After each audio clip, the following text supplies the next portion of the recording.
السلام علیکم ورحمۃ اللہ وبرکاتہ۔ میرے محترم ناظرین، قربانی کی نیت دل سے کرنا کافی ہے، زبان سے الفاظ کی ادائیگی ضروری نہیں ہے۔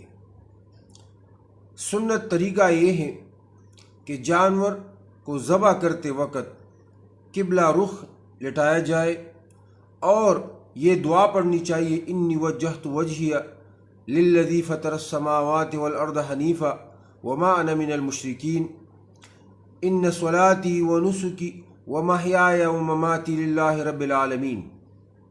اور ذبح کرنے کے بعد یہ دعا پڑھے: اللہم تقبلہ منی کما تقبلت من حبیبک محمد صلی اللہ علیہ وسلم وخلیلک ابراہیم علیہ السلام۔ میرے عزیز دوستو، قربانی کے ذبح کے وقت بسم اللہ اللہ اکبر وہ کہنا ضروری ہے۔ جو شخص جانور پر چھری چلائے یا جو چھری میں شریک ہے ان سب کو بسم اللہ اللہ اکبر کہنا ضروری ہے۔ اب اگر کسی نے بھول کر وہ بسم اللہ اللہ اکبر نہیں کہی تو اس سے ذبیحہ حلال ہے، گوشت اس کا استعمال کرنا حلال ہے، چونکہ مسلمان ہیں اور مسلمان کا ذبیحہ حلال ہوتا ہے۔ لیکن اگر کسی نے بسم اللہ اللہ اکبر وہ قصدن عمدن اور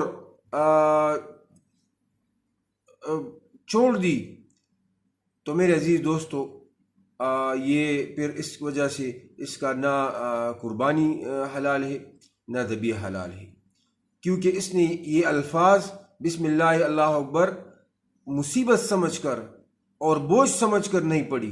اس وجہ سے قصدن اگر کسی نے یہ الفاظ نہیں کہے بسم اللہ اللہ اکبر تو اس کا پھر یہ ذبیحہ حلال نہ ہوگا، یہ جانور کی قربانی پھر حلال نہ ہوگی۔ اس کے ساتھ ساتھ میرے عزیز دوستو،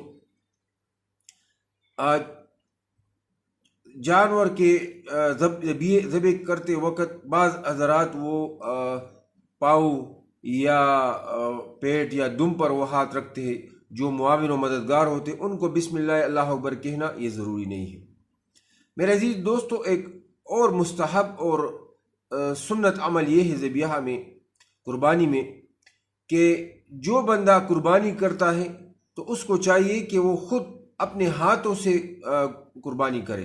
یہ سنت طریقہ ہے، کیونکہ حضور علیہ الصلوۃ والسلام خود اپنے ہاتھوں سے وہ قربانی فرماتے تھے، اس لیے جو شخص بھی قربانی کرتا ہے تو اس کو چاہیے کہ وہ اپنے ہاتھوں سے ذبح کرے۔